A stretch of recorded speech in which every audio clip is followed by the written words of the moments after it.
C'est ma charte. Alors aujourd'hui, nous sommes avec Nargis Aoukache du CSS Laval, donc au Québec, c'est. Oui, Bonjour Nargis.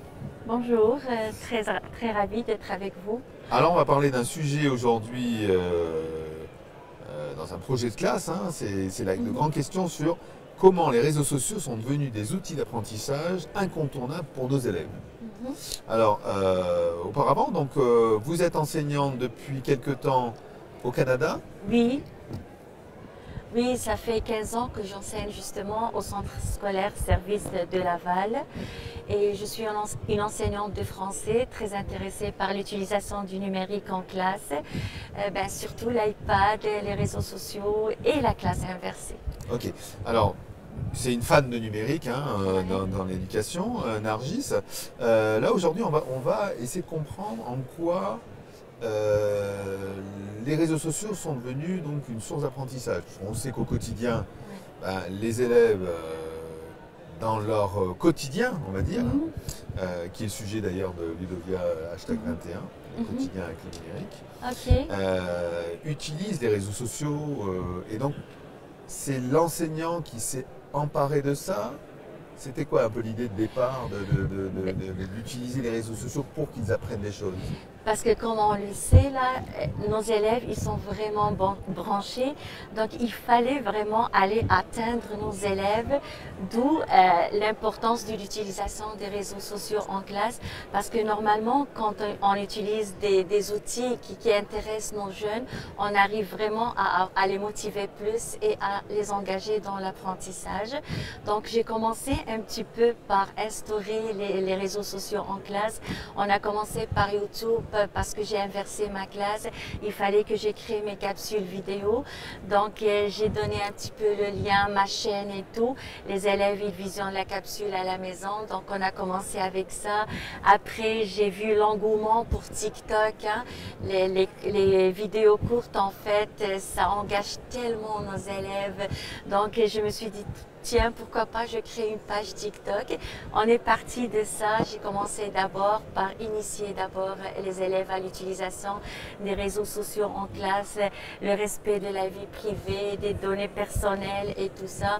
On a créé notre charte en classe pour respecter l'utilisation des réseaux sociaux, un petit peu s'informer, se lancer, se préparer, se protéger en ligne et tout ça. Et c'était la page TikTok. Et donc, on a commencé à mettre en ligne des capsules vidéo, la production des élèves. Donc, ça laisse des traces d'apprentissage et c'est très intéressant. C'est valorisant aussi par les élèves quand ils montrent aux parents le travail fait en classe. Donc, c'était ça un petit peu l'idée, c'est pour engager, motiver, développer les compétences numériques en fait de nos élèves. Ça favorise la collaboration, ça favorise... Tout en précisant donc effectivement le préalable qui est attention, Oui, vous êtes sur les réseaux les sociaux, réseaux donc, sociaux. Donc, comment les appréhender mieux? Parce que bon, ouais. quand on dit réseaux sociaux sur l'apprentissage, on sait qu'aujourd'hui on est environné de fake news, Ouais, bon, tout le temps. d'autres Ouais. problématiques type harcèlement peut-être qui peuvent se produire. Ouais. Le souci de l'enseignant au départ, de dire ok on va utiliser vos outils quelque part, Mhm. mais on va expliquer le pourquoi, le comment ça se produit, qu'est-ce qu'il peut y avoir comme Mhm. bien et de moins bien. Donc, toujours, il faut sensibiliser l'élève au début. Il faut vraiment les informer. Il faut informer les parents aussi. J'informe la direction que j'utilise les réseaux sociaux en classe. Je fais ma charte d'utilisation des réseaux sociaux en classe. On l'affiche devant nous. À chaque fois, on fait des petits rappels, justement. On fait pas mal de petites capsules sur la gestion du temps d'écran, le respect de la vie privée, le respect des données. On parle de la cyberintimidation. Donc, toutes des petites capsules justement pour sensibiliser les élèves à l'utilisation des réseaux sociaux en classe. Alors, C'est très important. on parlait des parents et donc des directions d'école. Oui. quelle est la réaction de ces deux types de publics en fait vis-à-vis de ça au départ? Ok. Donc, nous, on a la première rencontre des parents au mois de septembre. Donc, quand je rencontre mes parents, justement, je leur explique comment ça marche en classe. Déjà, j'utilise l'iPad.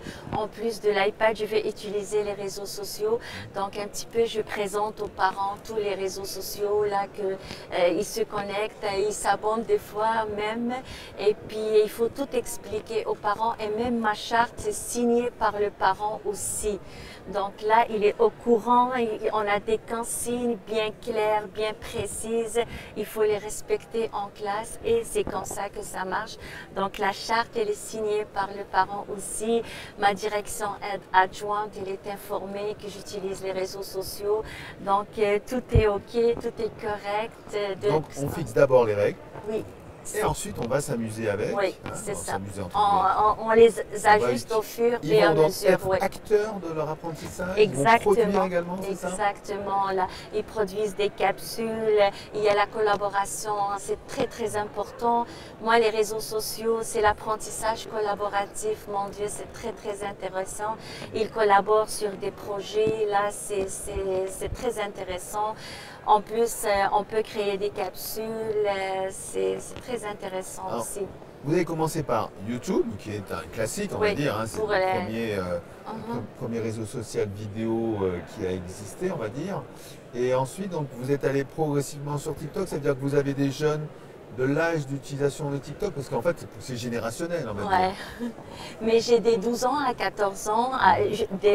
En fait, j'ai des 12 à 15 ans. Donc, ils utilisent TikTok. Et puis, ce qu'on met, pourquoi j'ai insisté, mes élèves, ils insistent un petit peu, ils veulent TikTok parce que là, tous les ados, ils sont branchés sur TikTok. Donc, on s'en va vraiment rejoindre une plus grande clientèle. Et puis, ce qui est intéressant, c'est que j'ai ma page privée un petit peu pour ma classe. J'ai ma page publique et j'ai ma page privée. Admettons j'ai des 12 à 13 ans, donc c'est une page privée. On met les capsules vidéo. Précisons un peu parce que sur YouTube, donc on a des vidéos qui sont privées, effectivement. Sur TikTok, c'est la même chose. On peut, ou comme Twitter, on le faisait, on faisait des tweets classe privés. Là, c'est la même chose. Oui, on peut avoir un TikTok. Justement. Il y a pas mal de projets de classe qu'on fait sur Instagram aussi. On a Insta Poésie. Là, chaque semaine, on peut écrire un poème, hashtag Insta Poésie. On peut le mettre en ligne. On peut ajouter un petit dessin. Et puis, ça encourage justement la créativité des élèves. C'est ça ce qui est intéressant. C'est l'apprentissage collaboratif. C'est la créativité, c'est l'accès aux données, l'accès à l'information et en même temps le développement des compétences numériques de nos élèves. D'où l'importance de l'utilisation des réseaux sociaux en classe. Donc je vais vous demander, mais donc vous enseignez dans quelle matière? Français. Français. Donc au-delà de l'apprentissage des compétences numériques, est-ce qu'on note dans la matière français une qualité de production, un accroissement de vocabulaire? On travaille un petit peu les trois compétences, communiquer oralement, la lecture et l'écriture. Donc toujours l'objectif justement, c'est travailler nos trois compétences en utilisant les nouvelles technologies. Là. Alors maintenant on va diffuser le message, hein. Donc on est là pour diffuser le message, mais si on veut diffuser la pratique, d'autres enseignants donc, qui nous écoutent aujourd'hui, il y en a certains qui vont dire oh non mais TikTok c'est compliqué, je comprends rien. Moi-même j'ai du mal avec TikTok. YouTube on comprend, je suis plutôt de la génération YouTube, mais est-ce que ça peut ne pas faire peur aux enseignants de se dire oui mais c'est quand même quelque chose que je ne maîtrise pas forcément, un enseignant. Alors je sais qu'il y a peut-être des enseignants très jeunes qui sont sur TikTok, mais c'est pas le commun de l'enseignant. Mais ça peut faire peur au début, mais il faut juste bien se préparer, planifier, bien définir ses objectifs pédagogiques, que ce soit les consignes pour les élèves, que ça soit vraiment clair et bien précise. Informer les parents, bien entendu, comme ça si on a un petit problème en classe, on arrive quand même à bien le gérer. Et puis la charte aussi, c'est très très important. La posture aussi de l'enseignant vis-à-vis de manque de connaissances par rapport à ce que peuvent avoir les enfants ou les élèves? Oui, mais il faut s'informer, il faut être bien informé et bien informer les élèves. C'est très, très On important. propose des stages, qu'est-ce qu'il faut proposer en fait pour nos Ben, enfants? des formations peut-être, Ouais. suivre des formations et tout, s'initier vraiment au plat, Vous-même, aux vous réseaux avez fait une sociaux. formation ou vous êtes auto-formé? Je me suis auto-formée. D'accord, donc il faut être un peu motivé, un peu Motivée, oui, branché par le il faut sujet. vraiment être motivé par le sujet. Donc première parce règle, ouais, c'est être motivé par le être sujet. motivé, exactement. Deuxième oui. règle, imposer quand même une charte de Ouais, fonctionnement pour éviter exactement. des débordements parce que ça peut déborder. Ouais, ça peut Ça déborder. s'est ouais. arrivé déjà? Heureusement, ça n'est jamais arrivé, j'espère pas là, mais moi je définis depuis le début mes règles, ils sont claires, mes consignes sont, il faut respecter, et puis on réajuste au fur et à mesure, et à chaque fois avec nos élèves, il faut faire des petits rappels. Hein. À chaque fois qu'on commence à sentir qu'il y aura un petit débordement quelque part, revenir sur les consignes, donc c'est intéressant. On a parlé de classe inversée tout à l'heure. Est-ce que la production des élèves se fait uniquement en classe? Est-ce qu'elle se fait à la maison? Les deux, Ou dans en d'autres- classe, les deux, deux. en classe et à la maison. D'accord. Et justement, quand on met en ligne les travaux de nos élèves, ça laisse des traces d'apprentissage et c'est très valorisant pour nos élèves. Quand on fait un recueil collectif, un livre multimédia, on le met en ligne, il est consulté par leurs amis, par leur famille, peut-être par des commentaires d'autres abonnés. C'est très, très valorisant pour nos élèves, vraiment. Et ça permet toujours de travailler nos 3 compétences.